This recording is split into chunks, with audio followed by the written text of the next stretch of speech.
Hey everybody, Kyle Goethe here from GoatFilmReviews.com and the Goat Film Reviews YouTube channel, and I've got my continuing saga of my physical media collection. 2024, we're actually going to get this whole video series done so that in 2025 I can probably do it all over again. But this is something that I find a lot of fun, is sharing my love for physical media, sharing it with you. And so, you know what, let's just jump right in, because eventually I'm going to have to loop all these things together, so let's just jump in with the first one. We're talking about bees today.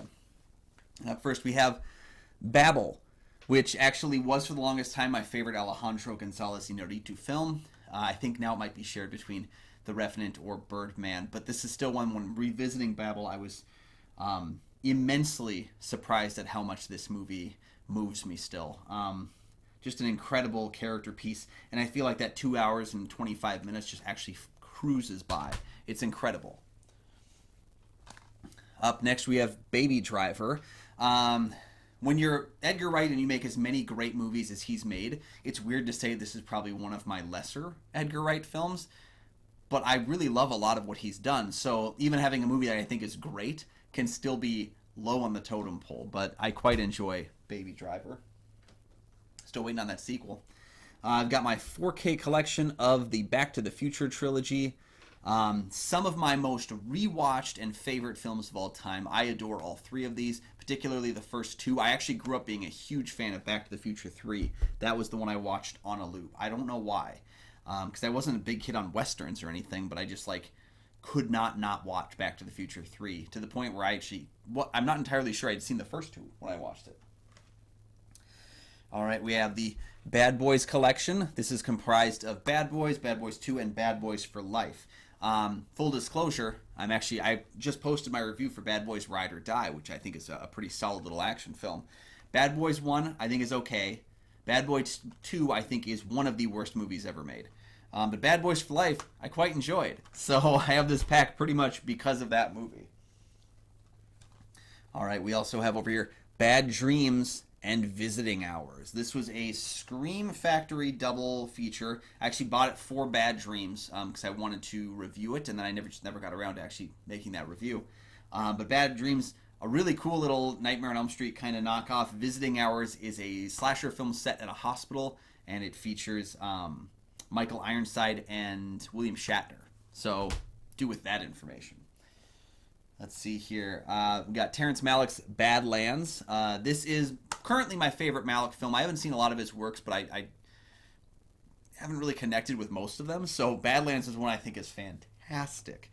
Yeah, and this is a great Criterion Blu-ray of the film, and definitely worth getting if you have not experienced the wild criminal world of Terrence Malick's Badlands.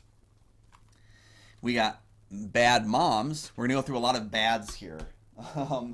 And then I don't have Bad Moms Christmas with me over here, but I have Bad Moms Christmas as well. Bad Moms was not a good movie. I had heard it was really funny, and I think it was not so good. Bad Moms Christmas I have not seen yet.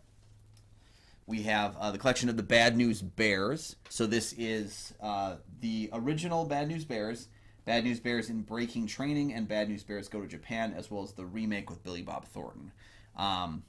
Those are all right there. I've actually only seen the remake, and it's been 20 years, so I'll have to get into those eventually. We've got Bad Santa, another Billy Bob Thornton badness, and Bad Santa 2. I don't think either of these movies is that good. After hearing all of the people who really loved Bad Santa and have it on their regular yearly watch list, I didn't care for either of them that much. Bad Times at the El Royale. This is from, who's the director? Drew Goddard, who did Cabin in the Woods, and I think this movie is almost as good as Cabin in the Woods. Bad Times at the El Royale is a really fun, pulpy crime film. One of those movies that every few minutes I didn't know what was going to happen next, and I love when I am in complete shock of a film's trajectory. We have Bad Words, directed by Jason Bateman. This is, I believe, his directorial debut. He plays a guy that's basically gaming the National Spelling Bee in order to try and win money, and he's just an awful human being. It's a hard movie to watch because Jason Bateman is so freaking unlikable in this movie, and I tend to like Jason Bateman. So All right, we're down with bad for a little bit because we're on to Balls. Balls of Fury. I literally bought this movie because of all the Def Leppard references. Def Leppard is my favorite band in this movie. The main character is a huge fan of Def Leppard. He's wearing a Def Leppard shirt on the cover of the movie. So it's a very stupid movie, but I did find myself laughing a lot at its stupidity.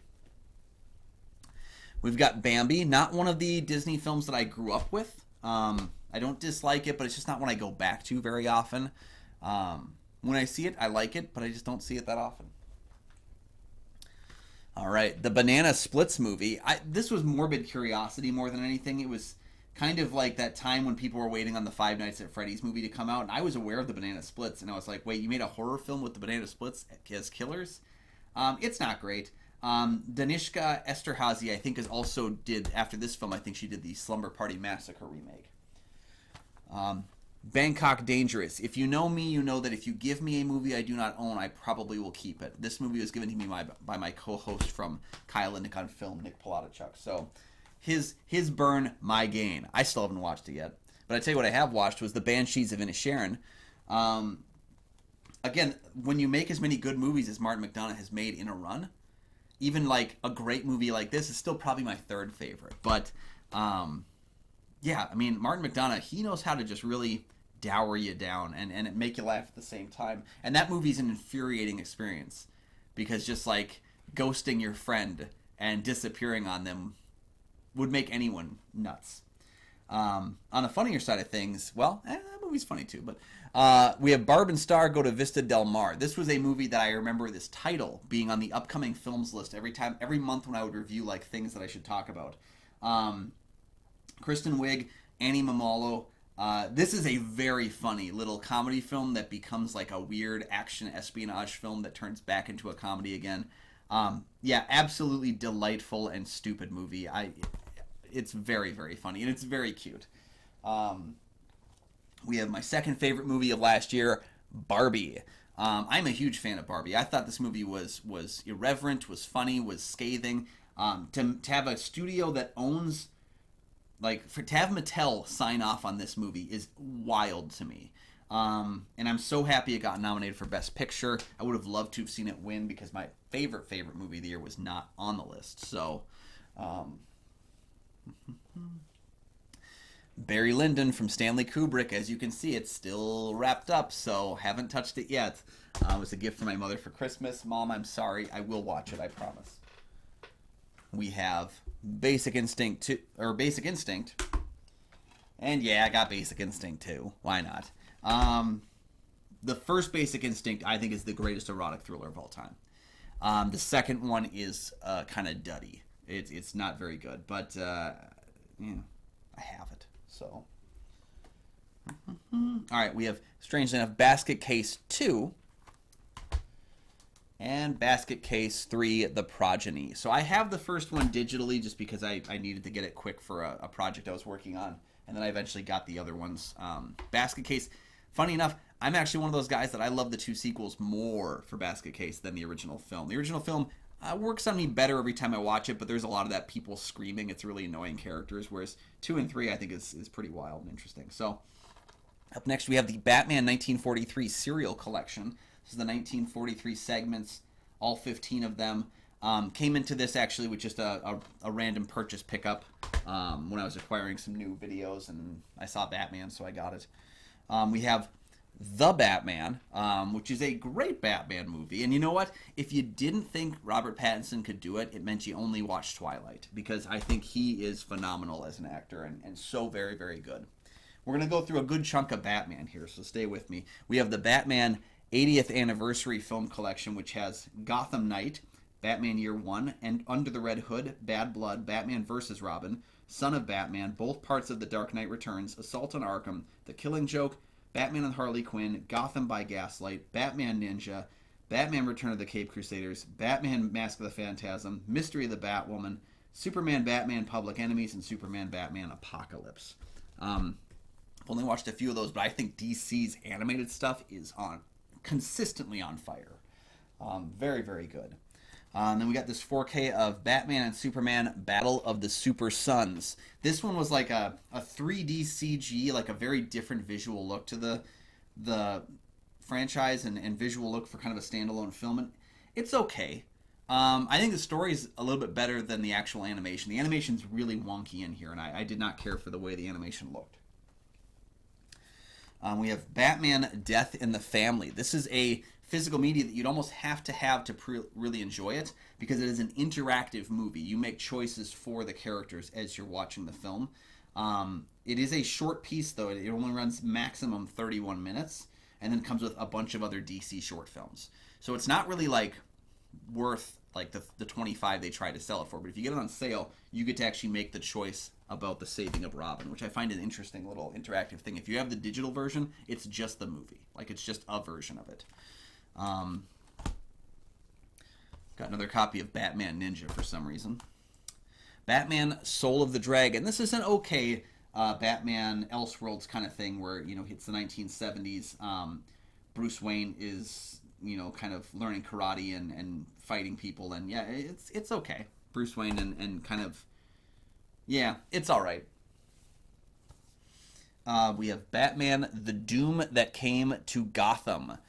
This is a kind of, from my knowledge, I've not seen it yet, but it's kind of a Lovecraftian viewpoint Elseworlds film for Batman. So we have an actually awesome movie, Batman versus the Teenage Mutant Ninja Turtles. This, I think, is one of the best Ninja Turtles movies, as well as being one of the best Batman movies.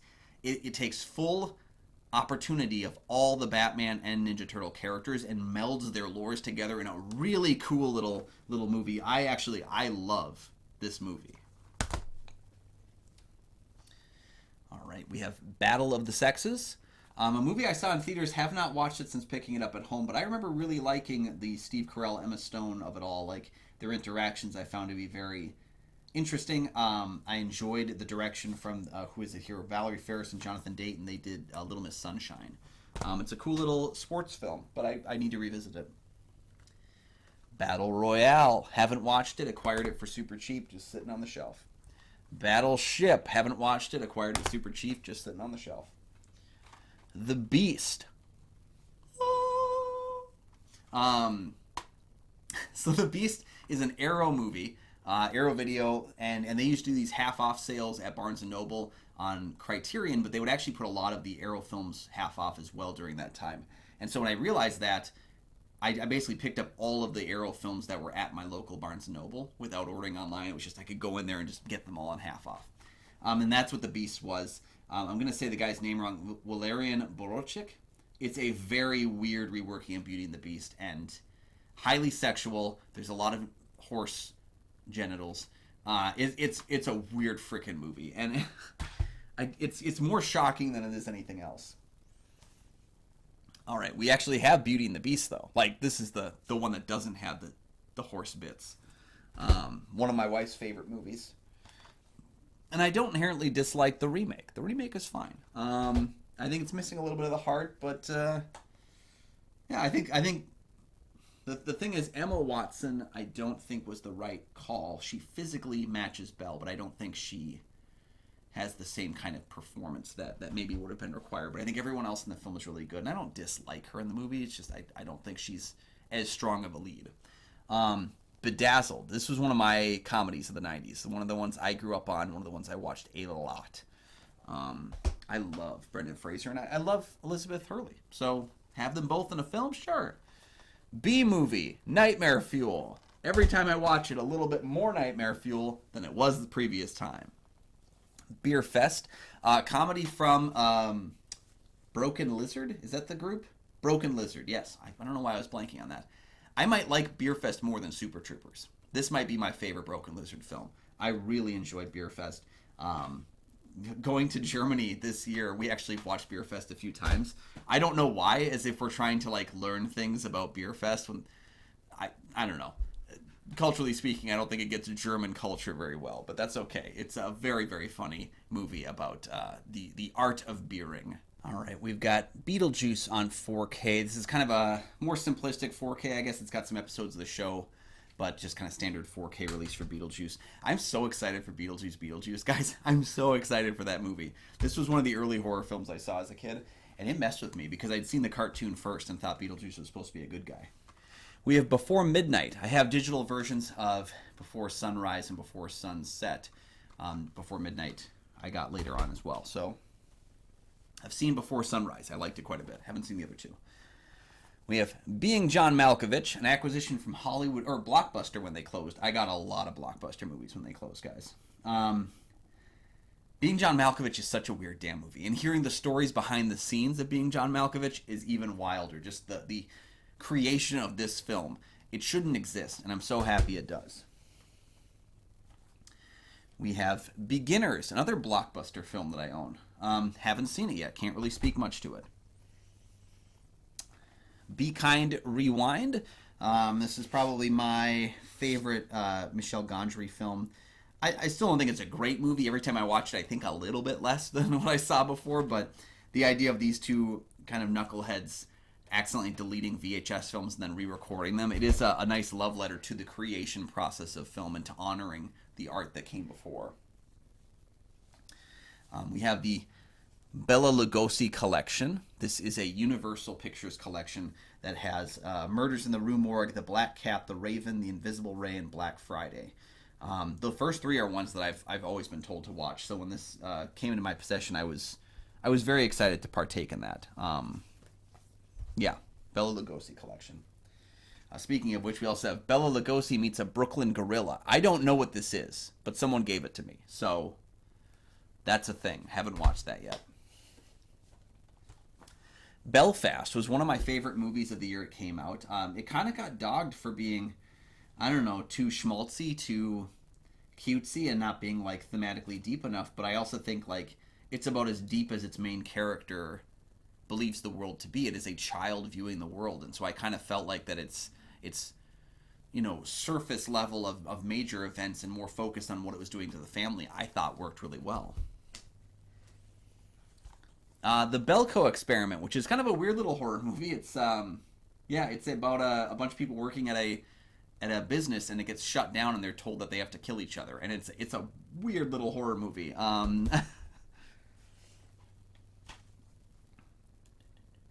The Benchwarmers, another movie that I really thought was going to be good, and it's kind of not.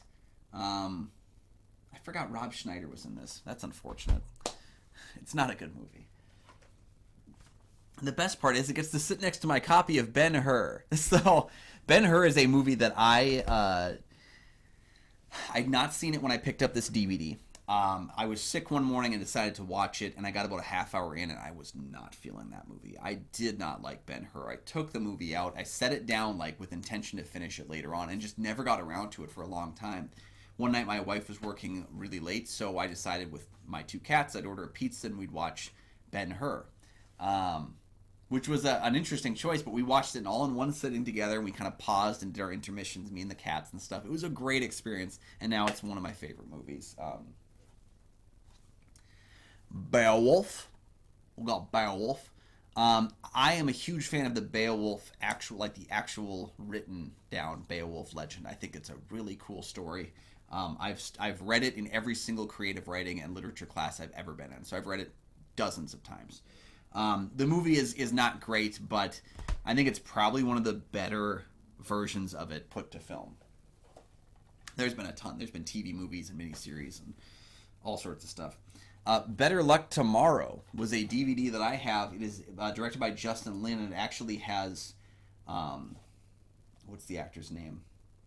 Sung Kang, I believe is the actor's name, from this film, is playing the same character he plays in Fast and the Furious. So Justin Lin carried him over to his franchise, which is that's a really weird thing. I haven't gotten around to watching it yet, though.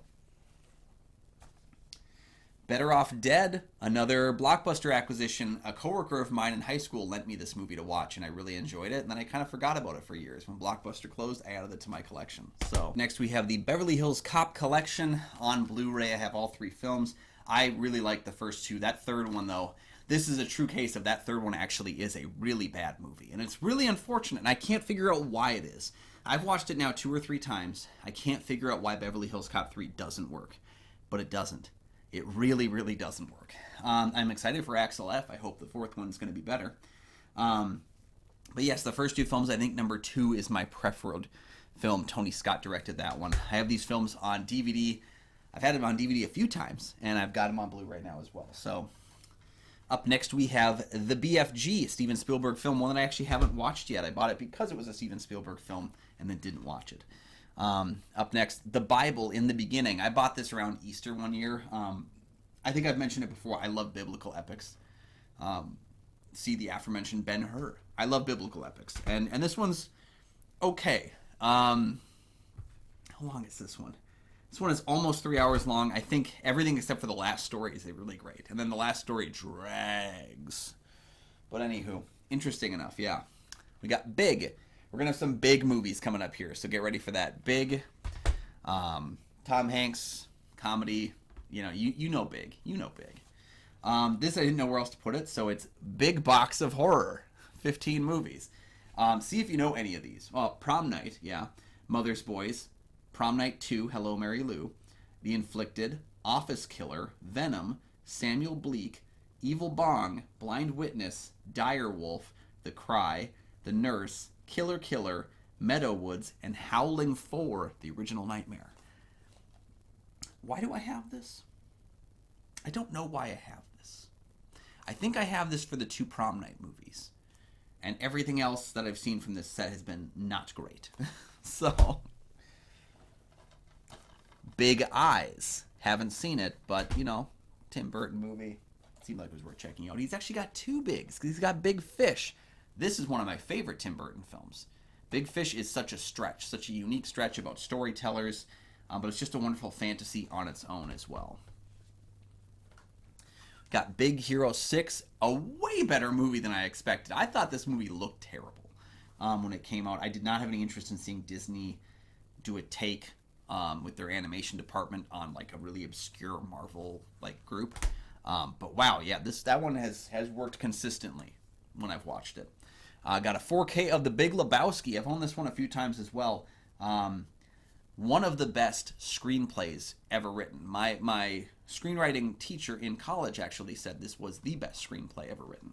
I don't know about I can go the, but one of them certainly. Dude just wants his rug back. It's a great hero's journey.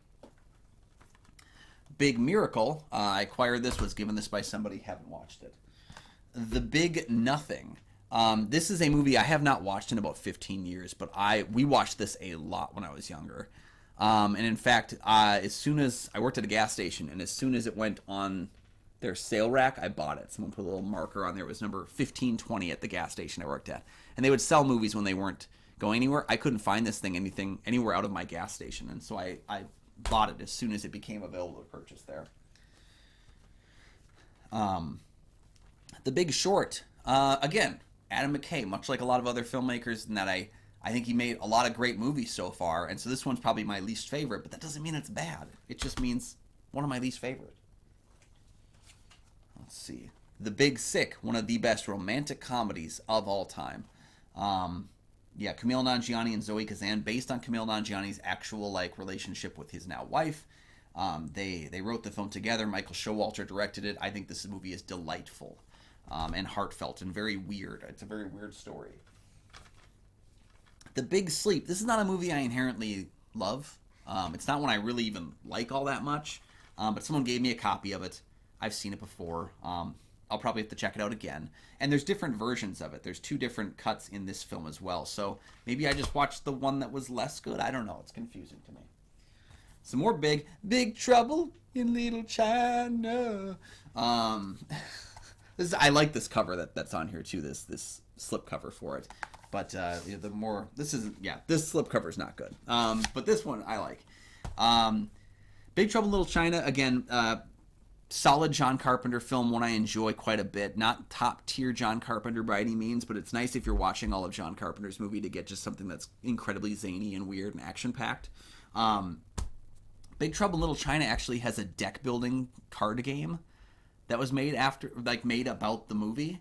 It's from Legendary. Is that called? Yeah, Legendary. It's the Legendary gaming system. It's a really cool deck builder, and it's based on Big Trouble in Little China. You try to stop the villain from taking over Chinatown. It's a cool game. I really like that one.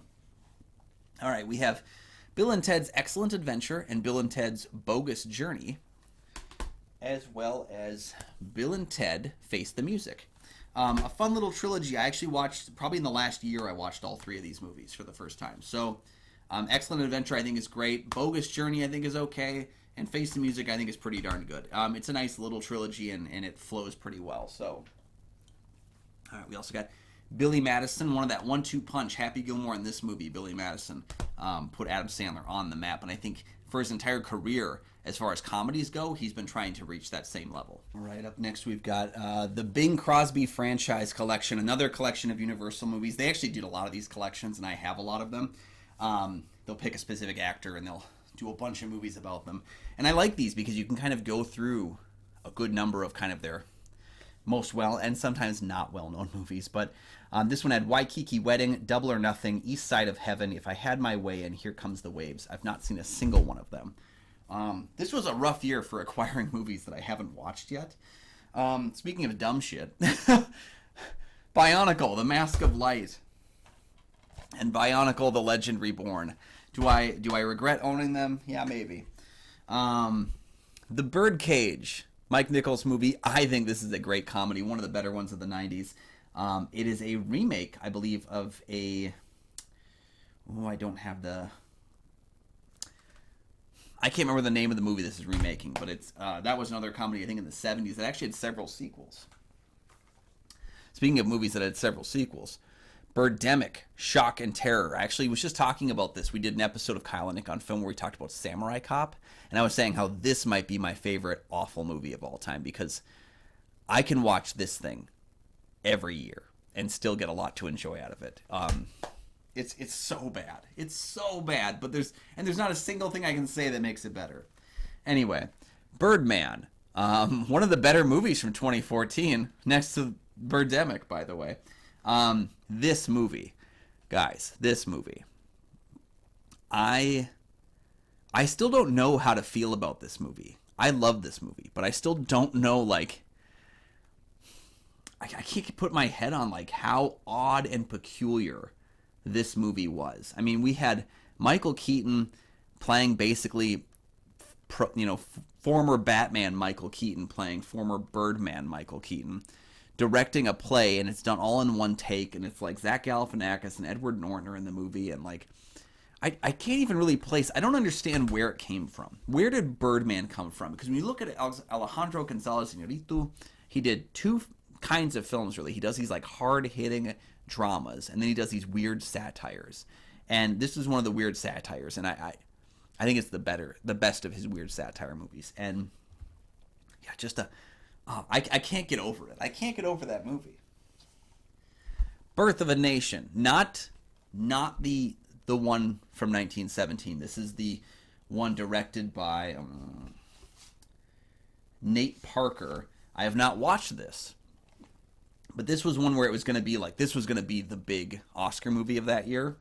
But then Nate Parker got in some assault trouble where he got arrested, got accused of some stuff that was very lascivious. It also has Armie Hammer in it, so it would have eventually had problems.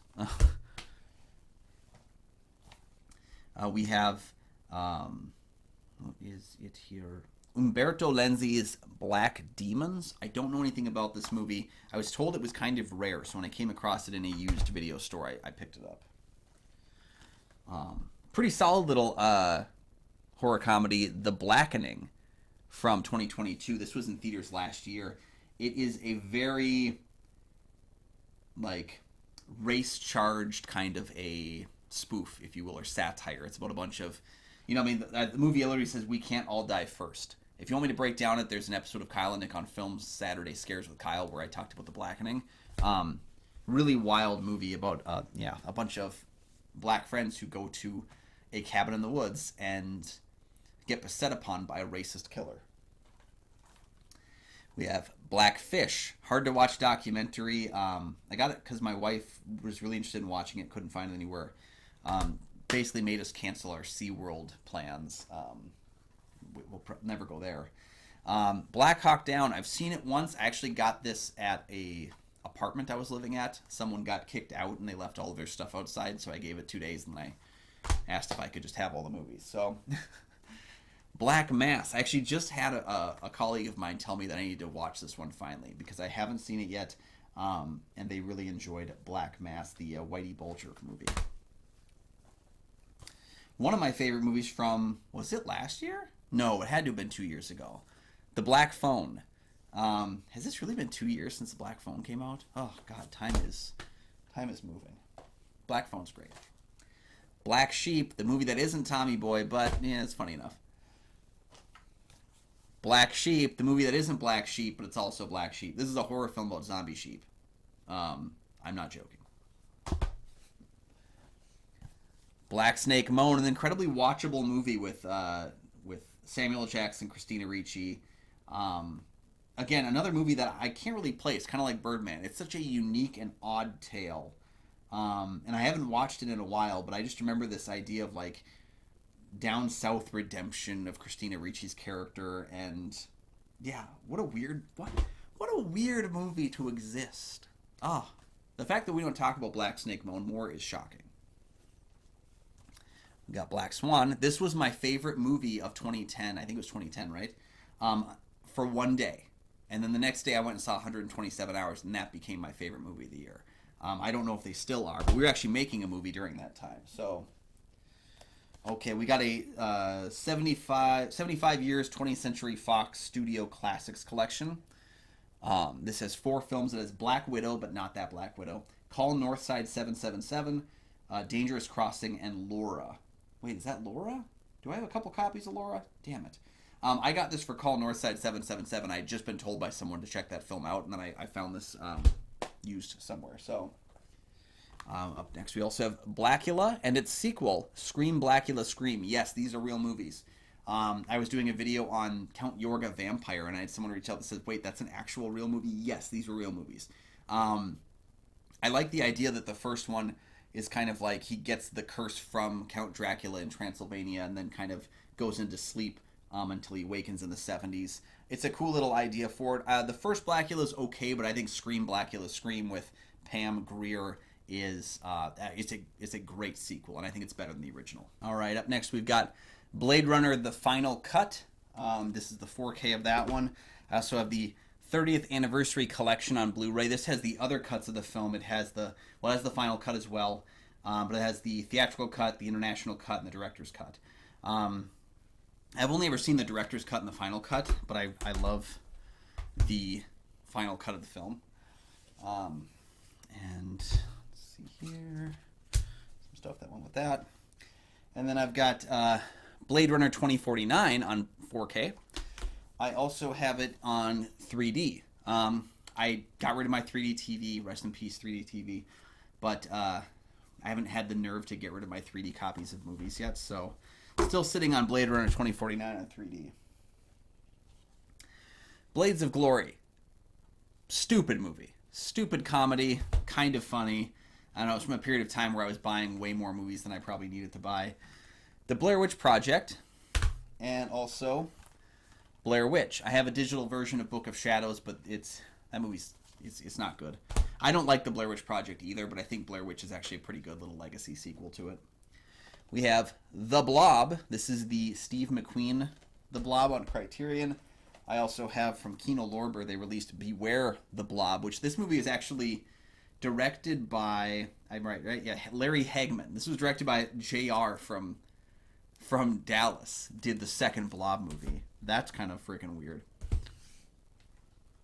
We have a horror movie pack. I have it under Blood for Blood Diner because that's the first film in here, but it's Blood Diner, Parents, Earth Girls Are Easy, Sundown, The Vampire in Retreat, Fido, and Boy Eats Girl. Blood Diner's a really bad movie. I can't love that movie. I really wish I could. Parents is this kind of satire directed by Bob Balaban, and it has Randy Quaid as kind of a dad in like the 50s, and it's not a very good satire. Sundown, The Vampire in Retreat is a cool vampire western film. It doesn't have a big budget, but what it does have, it uses pretty well. And Fido is a really cool boy and his dog film, but the dog is a zombie. So I've got over here a 4K of Blood for Dracula. Criterion released Blood for Dracula and Flesh for Frankenstein years ago on DVD, and then kind of they lost the rights to it, I believe. So I was hunting for Blood for Dracula for a while. They finally released a 4K from Severin, which is a really cool addition of the film. You guys have seen the video, I think, before where I went through these old books that I read when I was like 5 years old that were all horror, and they had these lush pictures and stuff. Some of them were from Blood for Dracula, so I'm looking forward to watching that film and kind of just being transported. More blood. We've got Blood Hunger, the films of Jose Larraz. This has 3 films. It's from Arrow. It has Whirlpool from 1970, Vampires with a Y from 1974, and The Coming of Sin from 1978. I have not seen any of the films in that collection. Blood Rain. I bought this movie because it actually came with the Blood Rain 2 PC video game. This is a terrible movie. It's so bad I won't even buy the sequels. We got Blood Simple from the Coen Brothers. This is an early Coen Brothers film. A cool little crime thriller. I dig that one. We have the Van Damme collection with Bloodsport and Time Cop. Bloodsport is the reason to own this one. Time Cop's okay. We have the Bloodthirsty trilogy, which has 3 films in it. The Vampire Doll, Lake of Dracula, and Evil of Dracula. They're directed by Michio Yamamoto. Haven't seen any of the films in that collection yet. So this one here is Something Weird Video did the Blood Trilogy, which has Blood Feast, 2000 Maniacs, and Color Me Blood Red. I actually have a collection of films from Herschel Gordon Lewis that I think has all 3 of these. So this I'll probably just be getting rid of sooner rather than later. But Blood Feast is a weird hour-long movie. Actually, Blood Diner was originally conceived as a sequel to it. 2000 Maniacs is, I think, my favorite movie of his. It's about some people that go through a southern town and then find out that they're like everyone in that town is insane and they still believe the Civil War is going on. And then Color Me Blood Red is guy uses human blood to paint his paintings. It's okay. All right, we got Blue Hawaii. Blue Hawaii is actually the movie that has Can't Help Falling in Love by Elvis is one of the songs in it. That was a song that was made for Blue Hawaii, which is my wife and I's song. So on our first anniversary, I bought Blue Hawaii. We talked about watching it, and then we just never watched it. So Blue is the Warmest Color is actually one of the cheapest Criterion Blu-rays you can get your hands on. That's why I bought it. I got free shipping with it one day because it was a cheap Criterion Blu-ray. Let's see. Blues Brothers. It is a John Landis film, not one of my favorites, actually. I think it's a funny movie. I just think it's a very long movie. I have other John Landis films that get me. Blue Valentine. Haven't watched it yet. Bobby. This is a cool little movie because it's about Bobby Kennedy's assassination, but it's not really about Bobby Kennedy. It's about all the people that were in the hotel when the assassination took place. I think it's a pretty interesting little character piece. I'm not really sure what the film's trying to be or trying to say, but it is putting all these people in kind of a boilerplate situation. We have Bob Hope, the comedy movie collection, or the Ultimate Movie Collection. It's actually a combination of 2 sets. So we have The Big Broadcast of 1938, College Swing, Gimme a Sailor, Thanks for the Memory, Never Say Die, The Cat and the Canary, Road to Singapore, The Ghost Breakers, Road to Zanzibar, Caught in the Draft, Nothing But the Truth, Louisiana Purchase, Star Spangled Banner, My Favorite Blonde, Road to Morocco, Road to Utopia, Monsieur Bouquet, Variety Girl, Where There's Life, The Pale Face, and Sorrowful Jones. I don't really think I've ever seen a Bob Hope movie, but I've got that whole box. Bodies, bodies, bodies, bum, bum, bum, bum. Bodies, bodies, bodies. It's kind of like the underground thing in the Mario games. Anyway, this is a 4K edition of Bodies, Bodies, Bodies. I think it's a very funny horror comedy, slasher kind of take. Bunch of 20-somethings are stuck in a house during a hurricane. One of them shows up dead, and they all start to mistrust each other. I think it's a pretty cool little fun movie. Body Double. Body Double is how did I get this one? I think I bought it because we were covering it on Kyle and Nick on Film. It was either on our Patreon or in general just on the channel. But Body Double is a Brian De Palma film, one of my favorite Brian De Palma films. I think this one works pretty well. We have Body Heat, LA Confidential, and The Player. So I've seen all three of these. Body Heat is Lawrence Kasdan's kind of feature directorial debut. Nice little noir thriller. It's like standard, but like that's because it kind of created a lot of the things that we now consider standard. LA Confidential, I think, is a great crime epic. Always when I watch it, it kind of goes in places I forget it's going to. And then The Player was actually a movie I studied in college from Robert Altman. Probably my favorite Robert Altman film as well. I've got Bombshell, but I just like made my own case for Bombshell, the Jay Roach movie. We've got The Bone Collector. This was like 90s gold for me. My family watched The Bone Collector every time it was on TV, and yeah, we still partake with The Bone Collector. So, The Boogeyman. This is the Stephen King adaptation from last year. It's not a great Stephen King adaptation. It's not a great movie, but it is, for a Stephen King fan, The Boogeyman is my favorite short story of his. So I do like the movie, flaws and all.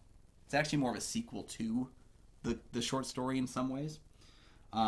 We have Boogeymen, the killer compilation. I've never watched this before. I tried getting through it once, but it's just a bunch of clips from horror movies. I don't think there's anything special about it. Yeah, I never had the heart to get rid of it because I haven't actually finished watching it. But it's like an hour-long compilation of just clips in movies. So, Boogie Nights. Has Boogie Nights had a Blu-ray or a 4K release? Because I'd buy it. I've never been aware of one. Boogie Nights is one of those movies that was harder to find, even on DVD, even at Best Buy. You couldn't just, it wasn't just available sitting out. But this is a fantastic film, my favorite P.T. Anderson film, Boogie Nights. We have Clive Barker's Book of Blood. This is not the Hulu film. This is the first adaptation of his Books of Blood. It's a short story anthology. I have not seen it yet. The Book of Eli. We watched this at a college party once, and I had missed part of it, so I went and picked up the movie in order to watch the rest of it. I think The Book of Eli is a cool little movie. The Hughes brothers directed it. It's my favorite film that the Hughes brothers made. Well directed. Denzel Washington is very cool, even though he's mostly stoic in the film. Gary Oldman does some of his best crazy villain role in this movie. Yeah, Book of Eli is cool. The Book of Life. Haven't watched it yet. Animated film. Heard good things. The Book Thief. Haven't watched it yet. Live action film. Heard good things. We have The Boondock Saints. One of those movies you watch in college because it's what you do. And then we also have The Boondock Saints 2, All Saints Day. Not a great movie. Man, what a disappointing sequel. Because it's not like you had to reinvent the wheel, but it's like they just did not do it. Borat, Cultural Learnings of America for My Benefit, Glorious Nation of Kazakhstan. That's the full title of Borat. I really love Borat. I think it's a funny, biting satire that uses very non-PC humor effectively. When are we going to get Borat 2 on home video? I know it was an Amazon release, but and maybe it's because Sacha Baron Cohen is I've always felt there was a good chance he was an asshole, and now we're hearing some very asshole-ish things about him. So I hope, regardless, we still get the movie to come out on home video. But yeah, Borat 2, where are you? Hey, it's another one of these Universal sets. This one's actually for Boris Karloff. So we had Bela in this episode, we had Bing, and now we have Boris. So there you go. We've got a bunch of those. This one is Night Key, Tower of London, The Climax, The Strange Door, and Black Castle. I'm actually impressed that it doesn't have all that the Bela set and the Boris set don't have just exclusively the movies they did together. But yeah, that's one where I haven't seen any of those either. So over here on 4K, we've got The Bourne, the complete collection. I've actually only seen the first 3 of these, but this is all 5 Bourne films. I've seen Bourne Identity, Supremacy, and Ultimatum. Not seen The Bourne Legacy. Have not seen Jason Bourne. But I upgraded because I had a really kind of clunky DVD set of the first couple movies that I was more than happy to upgrade to 4K and save some space. Bowfinger, one of my favorite comedies growing up. A fantastic 90s comedy. Steve Martin plays a filmmaker who wants to make a movie with Eddie Murphy's character, who is the most famous star in Hollywood right now. But Steve Martin can't get a budget to save his life. So he makes the movie around Eddie Murphy. He makes he concocts these sequences to make Eddie Murphy think that something is happening in real life so that he can film it and make a movie starring this actor that doesn't have that actor actually partaking in the filming. The Box. I liked this movie quite a bit. It's actually this movie that made me rewatch Donnie Darko because I did not like Donnie Darko when it first came out. I still don't love Donnie Darko, but The Box was one of those movies that made me realize maybe I was missing something in that film. Boyhood, which I think is my favorite movie from 2014. I think so. This was the one I would have given Best Picture to. Sorry, Birdman. I would have given it to Boyhood. The idea of filming this movie over 13 years, now he's doing it again with like a 20-year film. Richard Linklater's insane. He's absolutely insane. Brave on 4K. And just like that, I also have Brave on 3D. If you had a chance to change your fate, would you? Brave, it's an okay Pixar movie. It's the more I've watched it again, the more I've lessened on it. Brawl in Cell Block 99. This is from S. Craig Zahler, who did Bone Tomahawk. He also did another movie called Dragged Across Concrete. I have all three of those movies. I've only seen Bone Tomahawk. So, all right, we're in the home stretch. We have Brazil. I've only seen Terry Gilliam's version of the film. This has both cuts of the movie. Yeah, Brazil. Very wonky, weird. Terry Gilliam's another director where not everything he makes works for me. He's not a director on my wavelength, but Brazil, I think, is probably my favorite of the non-Monty Python works. All right, we have the BRD trilogy. Rainer Werner Fassbinder's films, The Marriage of Maria Braun, Veronica Voss, and Lola. Not seen them, not opened it yet. We'll get to it. Breakfast at Tiffany's. This is one of the only movies that I can think of when someone says, like, movies that you love so much, but there's just one glaring problem that makes it hard to watch. Mr. Unioshi, played by Mickey Rooney, is so vile of a character that it makes it really hard to watch Breakfast at Tiffany's, which is too bad because it's one of my favorite romance movies outside of that.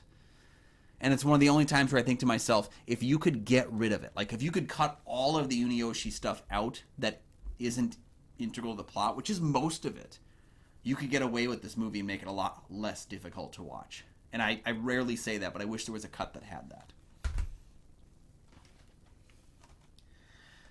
The Breakfast Club. Solid John Hughes film. I went on that run of John Hughes where I watched like 16 Candles, Breakfast Club, and Weird Science, and Ferris Bueller's Day Off, like all in pretty rapid succession. Yeah. Brick, Rian Johnson's first film. I've never been that big of a fan of Brick or of Looper. I didn't watch The Brothers Bloom, but basically pre his time on Breaking Bad, I was not a huge Rian Johnson fan. I have been ever since, though. Oh, sorry, guys. A lot of talking today. Bridesmaids on Blu-ray. Classic comedy from 2011.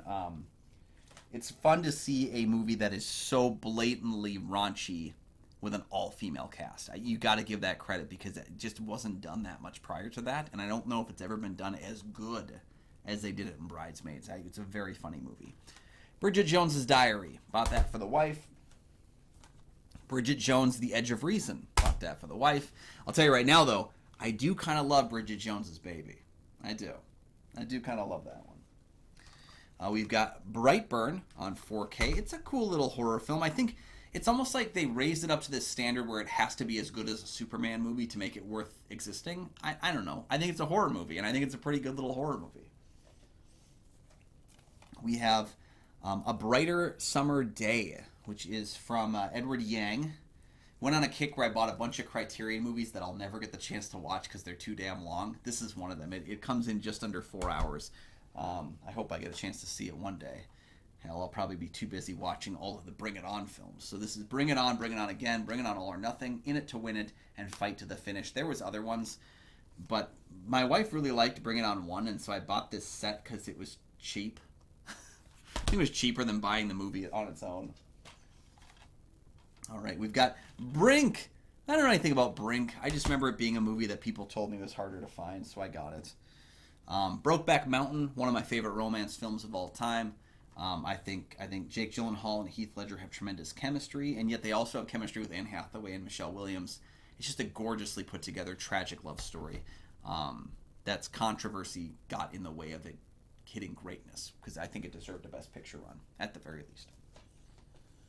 Let's see, what the hell is this movie? Oh, Broken Arrow from Jimmy Stewart. I have a bunch of Jimmy Stewart westerns that I haven't watched. I've seen The Man Who Shot Liberty Valance. I don't know if I've seen any other Jimmy Stewart westerns, but I've seen that one. The Brood from director David Cronenberg. Again, Criterion doesn't put out a lot of horror films, so I kind of nab up all the ones that I can find. And this one kind of made me love Cronenberg even more because it was such an early Cronenberg film, and yet it has that same kick to it. It's got Oliver Reed, who I adore. And I really like Oliver Reed's movie choices, especially during that time. Brooklyn, another great romance. I kind of don't think of this as a romance, but it really is. Saoirse Ronan, just delightful. Just delightful. Another Gilliam film, but one I haven't actually watched, The Brothers Grimm. I remember starting to watch this movie and not finishing watching this movie. That happened a bunch during high school. You know how that happens. Like there's maybe less than 50 movies I've ever started watching without finishing, and that's one of them. But Bruce Almighty, I think a really solid Jim Carrey comedy, one that's got a lot of heart to it. And we also have Evan Almighty, a movie that I feel like I liked the first time I watched it, and every subsequent rewatch has made me meh. Another great Criterion set genre films, Bruce Lee, His Greatest Hits. So this has The Big Boss, Fist of Fury, The Way of the Dragon, Enter the Dragon, and Game of Death. And I think it actually has Game of Death 2. I think so. It's got a couple of different other things in the special features of it. It's a long list of special features though, so I don't know for certain. I think it has that. Bruno, not as good as Borat. It's not terrible, but it's not as good as Borat. Betwixt Now and Sunrise. So this is a reworking of the movie Twixt, which is a Francis Ford Coppola film with Val Kilmer and Elle Fanning. I've never seen the original version, but I've seen this reworking, of course. Yeah, it's kind of an odd thing because it didn't work the first time, so they recut it in a different way, and I think this is okay. It's not bad. But again, it's one of those peculiar things of what was this like? I know what Coppola wanted to do with it. I don't know that it did it. Well, it's got Bubba Hotep. Borrowed this from a friend in college. Liked the movie. Picked it up when I saw it cheap because my wife has brought up wanting to watch it, and we haven't gotten there yet. So, the Buddy Holly story, another acquisition from kind of just a large-scale pickup. Academy Award winner for Best Score Adaptation from 1978. Yes, that's Gary Busey. We have A Bug's Life. This was for a long time my favorite. Well, not for a long time. Probably until Monsters, Inc. This was my favorite Pixar film. Always liked it more than Toy Story. Bullet Train. Bullet Train is immensely fun. It's a little overly long, but I think what's in here is so good, it's hard to deny it. I love the style of these kind of over-the-top action films where everything is just... We've taken a B-movie action film, but we've given it an A-movie budget. It's very Fast and Furious-esque with its silliness. But I think most of it works pretty well. Kind of polar opposite in terms of budget is Buried. Ryan Reynolds is in a box for 90 minutes. It's pretty good. It's a cool little idea of getting some guy on a phone in a box buried in the desert, and he's trying to get help. I don't know that its finale is great, but it's good. Burn After Reading, a comedy that is better every time I watch it, from the Coen brothers. We have The Burning. This is the Blu-ray from Scream Factory, right? Yeah. This is again one of those movies that it's got the stamp of Harvey Weinstein because he wrote the screenplay, I believe, or was it Bob? Bob wrote the screenplay, but Harvey created the story or something. It's very peculiar. So that sucks. But it also has one of the great horror scenes of all time, the raft scene, which if you've seen the movie, you know what I'm talking about. A very well-made movie from Tony Malum, who, just happens to have some rough stamps on it. Burning also has the first Jason Alexander and Holly Hunter performance, I believe. And then it's got Fisher Stevens in as well. We have here a Buster Keaton Kino Lorber The Short Films Collection. Goodness, okay. So this has like 3 discs on it, about 16 or 18 different, 19 short films. I've watched a good number of these, and I quite enjoy the Buster Keaton collection of films. It's actually, I've never seen a feature of his, so I've only seen shorts, but I love a lot of his shorts.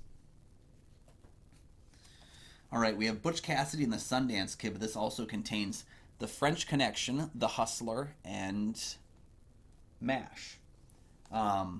Yeah, all in one box set. Butch Cassidy and the Sundance Kid, I think it's a pretty solid little Western. It's kind of got that postmodern feel to it. The French Connection is a pretty biting cop thriller that I'm happy I own now because I think 20th Century owns the film, which is now owned by Disney, and they've released versions of it that drastically alter things that happen in the movie, which is frustrating. The Hustler is a cool pool movie. I've always preferred The Color of Money, though, and I've actually never seen MASH.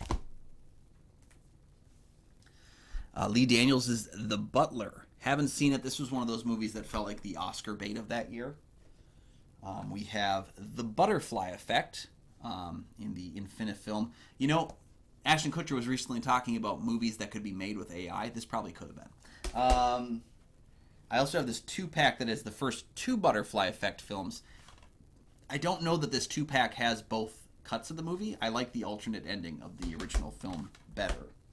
And then we have over here the After Dark Horror Fest number 3, which has Butterfly Effect 3. So I put it next to those ones. But it also has Autopsy, The Broken, Slaughter, Perkins 14, Dying Breed, From Within, and Voices. I have not seen any of those. And finally, at the end of the B's, we have By Brackage, Volumes 1 and 2, an anthology collection from Criterion. One of my weird blind buys from Criterion. This is a fascinating box set. So Stan Brakhage, if you don't know, made about 350 short films across his career. Very experimental, and I think Volume 1 has 26 movies and Volume 2 has 30 movies, and I've seen all of them. This is a very unusual box set with very unusual movies. Most of them are ones that I wouldn't give myself too much time to go back to. But there are a couple of gems. I don't know if I can find the names of them, though.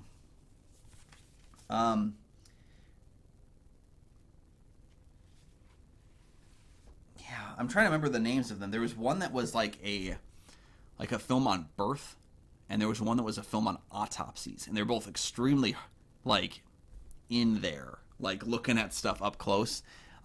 Fascinating documentaries. And there's also a lot of experimental stuff. Mothlight is a very well-known one. Was created like just by scratching on film stock. And there was like Dog Star Man and a bunch of other ones. It's a fascinating collection. It's not one that I pull off the shelf too often, but I'm happy to own it and kind of open up my mind a little bit to some peculiarities in the world. So there you have it, guys. That's everything in the B collection of movies. We're going to try and do one of these every week.